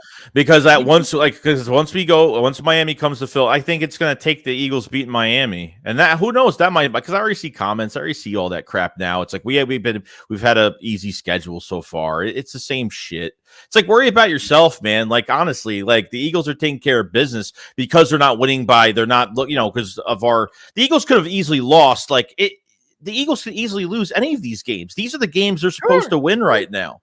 Sure, could have, especially early on. But you know what? Good teams find a way to win. And this team is getting better every week. We are getting better every week. And I think tomorrow, I think you're going to probably see the most complete game. I think we win easy tomorrow. And then that Miami game, I think that Miami game is like a whole nother. It's a whole nother issue when we'll talk about next week. But, right. Even if they were to lose that Miami game, you're still 6-1. I mean, we're piling up the wins now. That's what matters. Because what matters is that home field and that bye week. That's what matters. JM says, any chance we make a play for Cordell Patterson? Oh, he's available. I would love it in special teams, but I don't know that they would do it. Yeah. James, thank you for the super chat. He goes, I don't care. Everyone's saying San Francisco is better. We have very similar numbers, and everyone says they're playing their best while we aren't playing our best. Well, I think we've had some struggles in terms of like, guys not playing during the preseason. We've had struggles in the red zone. I think things have been kind of smoother for them, but I just think it's that they might have peaked early. The truth of the matter is when they play the Eagles week 13, that most likely decides who's going to have home field throughout the playoffs. Right. It's between those two teams. I see the conference as Eagles, Niners, and then maybe an outside chance of a Detroit. I think that's about it. I think Dallas has no shot. Frank Clark was just cut. What? Really? From the Jet? Wait, where was he on the Jet? Where did he sign the Jet? Denver. Wasn't he on Denver? Didn't he sign with Denver? I could have sworn he signed with the Broncos. He could play multiple positions in the secondary. Yeah, why not bring him in? Bring him in, Let me tell you, if the Cowboys were 5-0 right now, let me tell you, we wouldn't hear the end of the shit. Trust me. I know. Aaron says, everyone is a faceless opponent to me. Just line up on Sunday and let's go. I mean, that's, whatever. It's a week-to-week league. It's a week-to-week league. That's how it is. I love Weed says, Frank Clark is 50 years old. Well, I mean, I bring him in off the bench. He sits behind, and he's a backup, He's not going to start. Go to the comment after this one. Read that one and answer it. After Weeds? Yeah. Alberto, we need a quarterback. Hurts has everything perfect for him right now. Just wait till he hits adversity, because I remember 2 years ago, Hurts was garbage. He threw a pick so bad, 500, almost had a heart attack. Yeah, you don't understand. Hurts has already faced adversity. He's already faced it. It's like Cowboy. Okay, listen. You want to say Dak doesn't have players or weapons. What about the year he threw 37 touchdowns and you had Amari Cooper, you had CeeDee Lamb, you had all these weapons and did nothing, and you did nothing with it. Now Hurts has weapons, and it's Dak's never had anything like that. Get the hell out of here. Dak has had stupid. Nothing but that. It's stupid. Then Hurts, Hurts a few years ago was a kid learning to play the position. He was a rookie. I mean, it's not even on the same level, But Cowboy fans, they always have an excuse for Dak Prescott. Always. He's not that good. I'm sorry. He's not as good. Tony Romo was better than Dak Prescott. I'm serious. Do you remember week 2? Right? Week 2, they beat the Jets. They're 2-0. They're literally acting like everybody needed to bend the knee. Yeah, true. Remember we talked about they thought everybody should bend the knee. Even Cilio, because he picked them to win the Super Bowl. I go on his show and he's like, how about them Cowboys? I'm like, week 2, I'm not bending the knee. And now look at them. They're about to collapse. That whole team's about to collapse. The Dallas Cowboys think that, listen, if the Dallas Cowboys are struggling now, it's going to get really bad in December when choke season starts. Mm-hmm. Dak had Amari Cooper, Cedric Wilson, Gallup, CeeDee Lamb. He threw 37 touchdowns. Plus he had Pollard who was not hurt and pretty good, and he still had Zeke Elliott who was good, and he had a great offensive line, and he put up 37 and he still choked. He still choked in the playoffs. Yeah, so I don't get because just because Hurts has it was the Eagles still got into the playoffs even when the offense didn't play up to par, when we didn't have a number one receiver. Like we had Devontae Smith, but there was a lot of issues with the coaching and stuff. But this was a big jump for Hurts with weapons and what he could do. It's not easy. A mobile what mobile quarterbacks are becoming pocket passers? Not a lot of them, and that's why Hurts is special in a lot of ways. So. Yeah. Dak was better, a few years ago than he is now. Yes. Dak will never put you on his back and win you a game. They'll never do it. Jalen Hurts has done it. David, they were super takers. They already blaming McCauley and then lose to Moore, and they would lose the minds. Oh, if they lose to Moore, I don't know, because I think the Chargers always come up small in prime time. I really do. I look at them like the Vikings, but if for some reason, some way, the Chargers win, I really think the heads will roll in Dallas. Like, I think it'll be total collapse time, dude. I think Jerry Jones will say something, and McCarthy will be on the hot seat, no doubt. I think McCarthy will definitely. Overrated. He's so. I think so. Yeah. He should have had 3 Super Bowls. No, well, here though, the promise was when McCarthy got there. The promise was that McCarthy was going to run his own offense. That was like the catch to him being hired. Him running his own, And like he said, overrated. Why? Like, tell me, 500. Why is he overrated? Because of him and Aaron Rodgers? What? Because they were going to turn Dak. Well, he had Aaron Rodgers. He had a really good team. When you have Aaron Rodgers, then you can get away with a lot of things. I mean, they had literally no run game for what? 2-3 years. They literally had no running backs. They had no run game. They were one-dimensional, and that's it. Aaron Rodgers took him out of a lot of things. When Aaron Rodgers got hurt a couple times with Green Bay, they completely collapsed. It wasn't like they won 10 games still or 9 games. It was complete collapse. He's an overrated coach that basically had Aaron Rodgers carry him. And there's nothing that he did that was very impressive to me when he was the coach of the Green Bay Packers, except for the fact that he had Aaron Rodgers. I mean, I forget the kid that they had. He wasn't even listed as a running back. He was a receiver, and he would play running back. They had no running game, none. And you see it with Dallas. Look, he changed, and look with the Eagles too. Like 5-0, like they're 5-0 right now. The Eagles were 5-0 last year. Coming off a Super Bowl loss. Teams don't normally get to 5-0 again. Okay, plus you got to give the team more respect. You got 2 new coordinators, and the team is undefeated right now. There's talent. I mean, there's maybe we nitpick at the coaching a little bit, but the talent is there. There's consistency. I mean, there's no everybody's buying into this culture, and the team players have come back to this team. There's not a lot of loyalty in the NFL. Sometimes loyalty could be a bad thing. A lot of players come back for less money to want to buy into this whole thing. It never really happens, but it's been very consistent. So, but say what you want about Nick Sirianni. Nick Sirianni adjusted his offense to fit his team. Okay, when he was hired, he wasn't hired to coach Jalen Hurts. He was hired to fix Carson Wentz. And he took Jalen Hurts. He changed the offense that rookie year, to become a run-first offense to make this team win. He does what it takes. McCarthy never did anything like that, ever. Okay? And I don't think he could. I don't think he could fit an offense to fit his style of what he has team-wise. Nick Sirianni did that to me. That won me over with Nick and Sirianni. Philly. And the difference is we have a great GM. We have a GM that not only saving the cap right now and can manipulate the cap at times, but you have the last 3 drafts. I mean, if you got 3+ players starting on the field, like it's so nice and refreshing to see that your actual draft picks are on the field.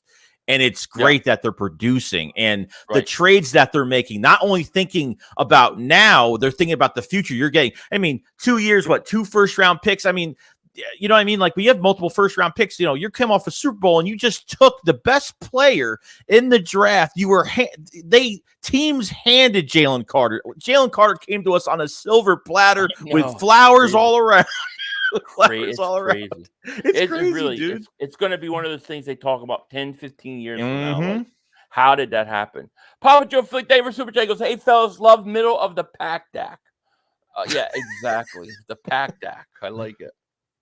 Yeah, it's who does Washington play? Who's Washington play this week? Atlanta. They're at Atlanta. 1:00. I think it's a 1:00 game. Yeah. I'm not going to stream it tomorrow. I'm only streaming the Eagles and the Giants game, but they play Atlanta. I mean, I think they probably win. I don't think Atlanta's that great. Plus, Washington's coming off that mini bye week, and they were embarrassed by Chicago. I think they probably rebound. Yeah. Yeah, the Eagles had a cake schedule. The Eagles didn't have a cake schedule in the NFC Championship game, did they? They took the team that beat the Cowboys and they destroyed Purdy. They destroyed him. See, the thing is I give credit to a team that if you knock out a quarterback, then you knocked out the quarterback. That is part of the game. You beat that team into submission. When Reddick knocked out Purdy, that's not. It's on them. That's not like an excuse on why we won. That is us dominating you. That's how I look at it. True. It's not fair. Dean is activated. Quez Watkins to IR, and then Sauce Gardner, he's out. Now they said yesterday he was going to play. That's a monster. I mean that's really big. I think that's checkmate for them. Yeah, it's huge. AJ Brown is just having a great year. He's having a great year. The Buccaneers are 3-1. What more do I have to say? They're 3-1. You guys always move the. Dallas shouldn't even talk. Doesn't even matter because you lost to Arizona. I mean, Yeah, it doesn't remind you of a young Brady. I'll wait to make the judgment. I can't say that now. Let's see what he does. I'm not saying Purdy's going to be bad, but I heard people say he's Kurt Warner reborn. I've heard Tom Brady. It's like, come on, man. Has he really dealt with adversity wise when it comes to that offense? Like, has he dealt with elbow? Has he dealt with a bunch of offensive linemen hurt? Has he dealt with I think he's dealt with Ayuk being out of game, but he still got weapons. I mean, he hasn't really dealt with any adversity, to be honest. No, I mean, and I'm not even trying to take anything away from the No, kid. of course not. But I mean, come on, he's Kurt Warner reborn, or he's now Tom Brady. Like, let's see what happens. They beat Dallas last week, but Dallas isn't that good. People think Dallas were Super Bowl teams after 2 weeks. They're not that good. Look at the 49ers schedule. Look at their schedule. Their schedule is kind of a cakewalk too. If you want to compare, like their schedule has been pretty damn easy, to be honest. So and they got the Browns tomorrow with no Deshaun Watson. So that's a perfect situation. Just like we have a perfect situation. Can't control it. It is what it is. It is what it is. It doesn't matter. See, and this is what I'm saying. This is an arms race now. You got to go out and make moves because they're going to make moves. Because we could talk about, well, your team hasn't played this and this guy looks like that. It doesn't matter. Week 13, we're playing. Don't matter. Playing. So it don't matter what happens. We're playing week 13. If the Eagles beat the crap out of the 49ers, what are they going to say then? You have an easy schedule. I mean, what can they say? If they beat us, what can we say? We're going to have to play. So we'll see. I mean, that's what I'm saying. Like, Hurts is playing. So the only time the media talks about the Eagles, the only time, like, even if it's on NFL Network, the only reason we're talked about right now is because we're undefeated. Other than that, like, we've had ugly wins every single week. Like, they haven't been perfect wins, but I don't get what this style of winning in style matters. Like, I don't get it. If you're winning, what does it matter? The Eagles have dealt with adversity. They've taken leads. They've had an overtime game. They played in bad weather. They have a come from behind win. Like, I don't know what else you want this team to give you. Like, seriously, they've almost done everything. The only two things they have to do really is win a damn Super Bowl this year, get to that game and win it. And I think there's unfinished business with this team. I think that's been on their mind since the offseason. And, get the little bit of things they have to fix on both sides of the football, little, fixable little things coaching wise. I mean, I honestly, I agree, and take it one step further. I sometimes think that winning tough games like that, it builds character. And puts you in situations where you're in those tight games, in those situations. If you're always blowing out a team and then all of a sudden you're fighting a team in the fourth quarter, you don't know how your team's going to respond. So to me, I look at those wins as, we've pulled out some wins. We didn't play our best football, but we won and we found a way to win. And this team knows how to win tight games. I kind of like that. You know what I mean?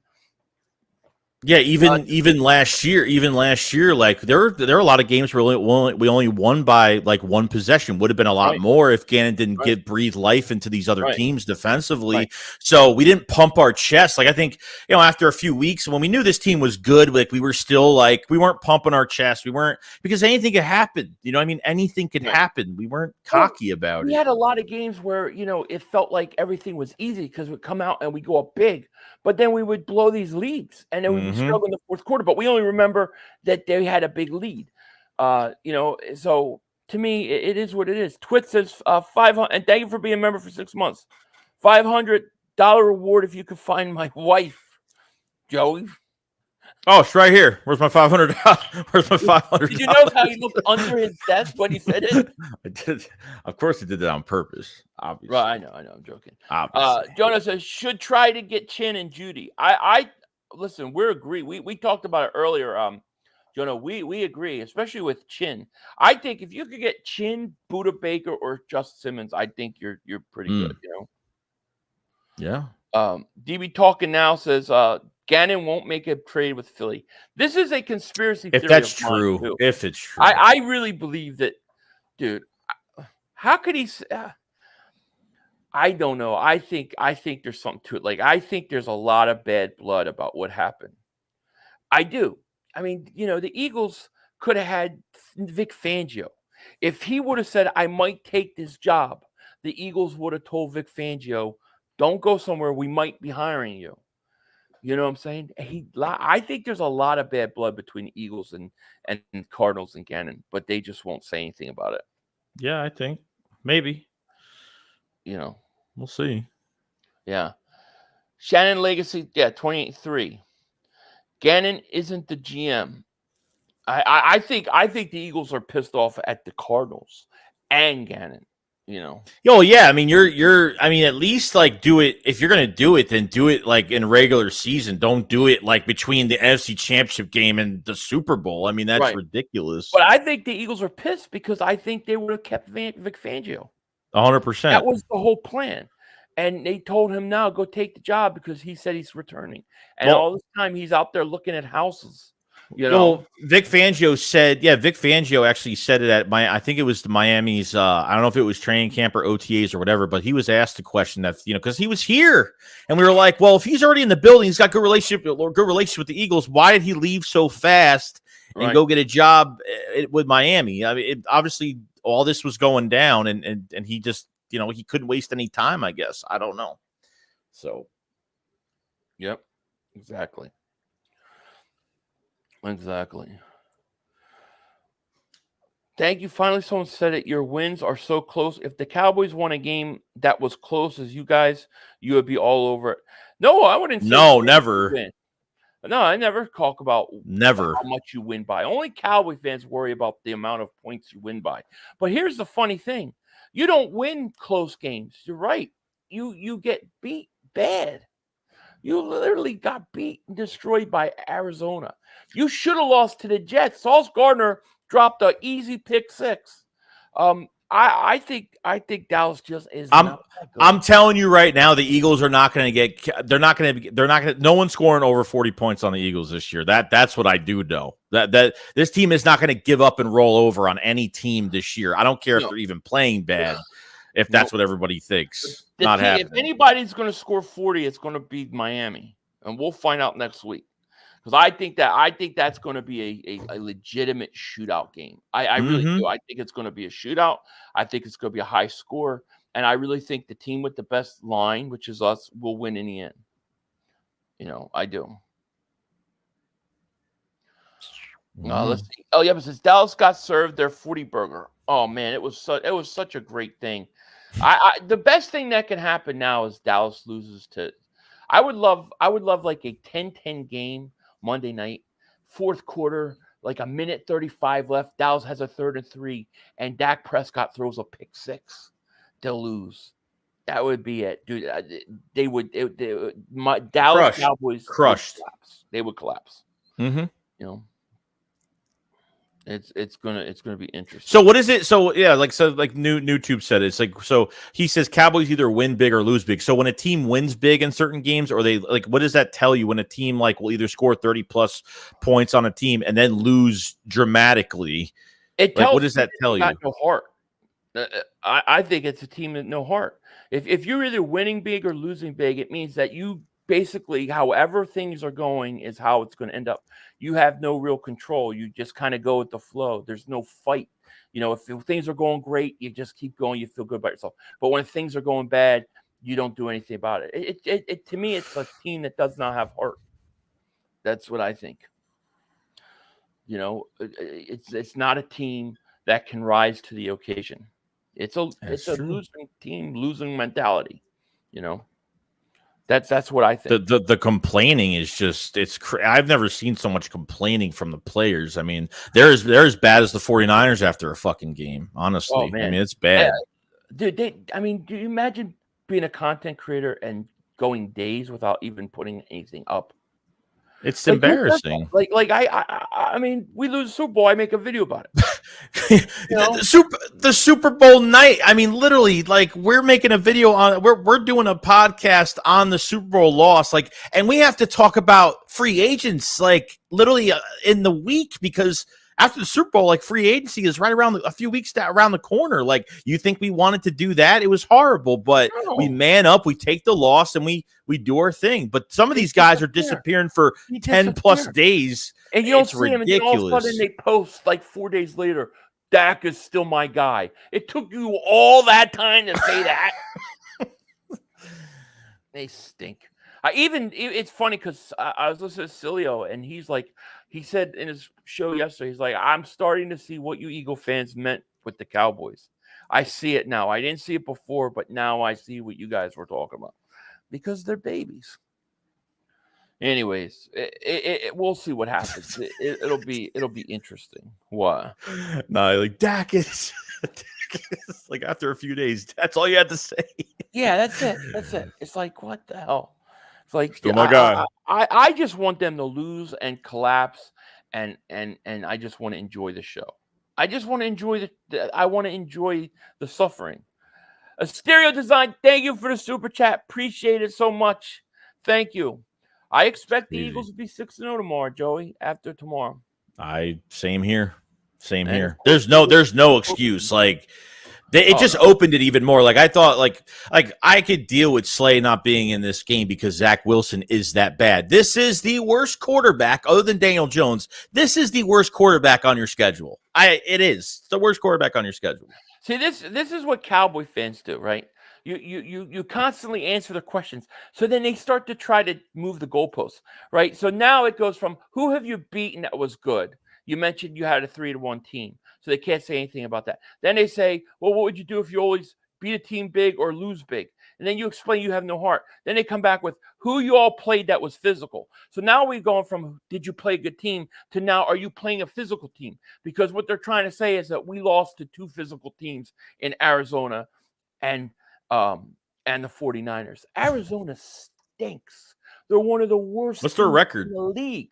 What's their record? I think they've got 1 win. On the Cowboys. 1 win versus the Dallas. Let me tell you something. The Eagles are more physical than pretty much every team in the league.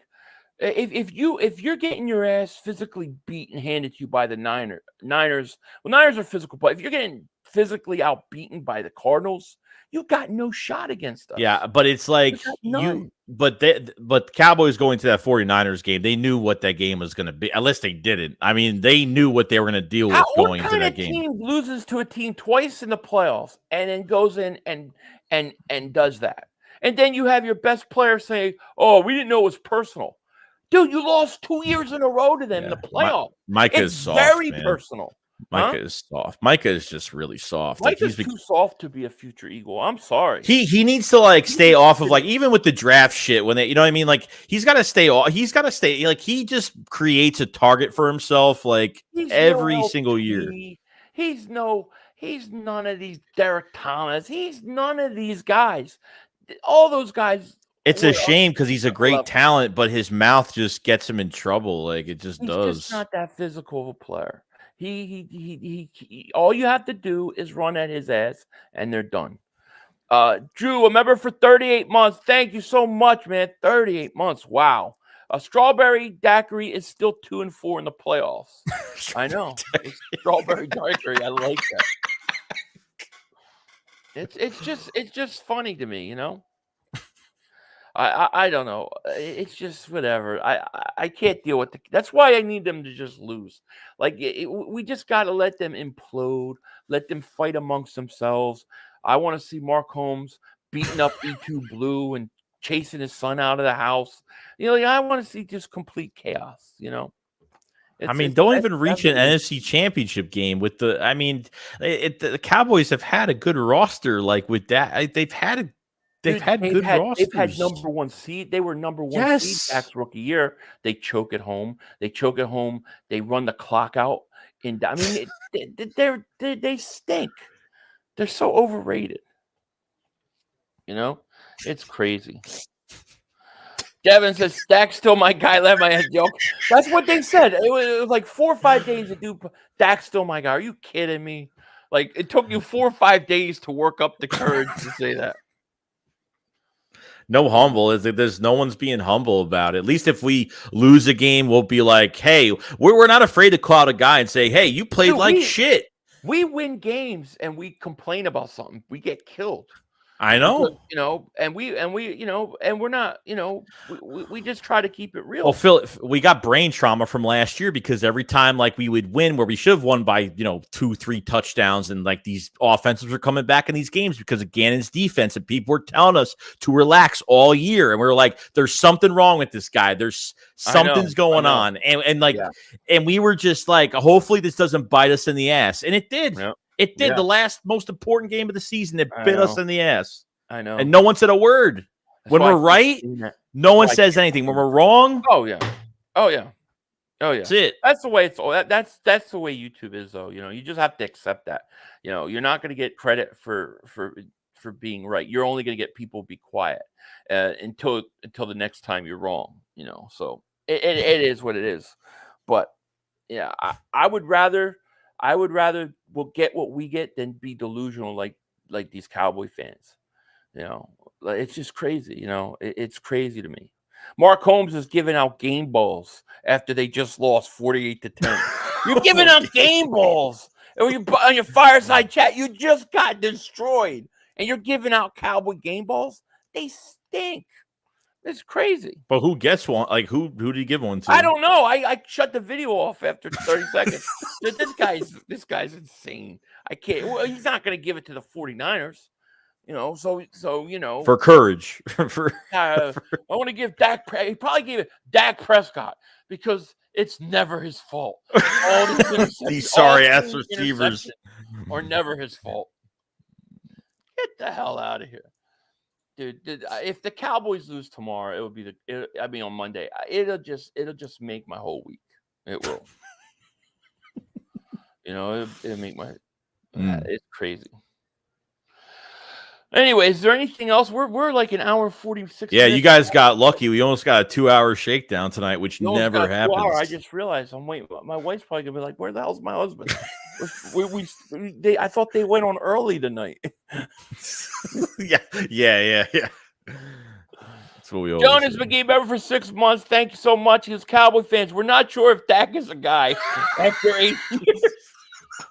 Enjoyed the Cowboy stream last Sunday. Thank you. We'll be right. We'll be back at it on Monday night with a Cowboy stream again.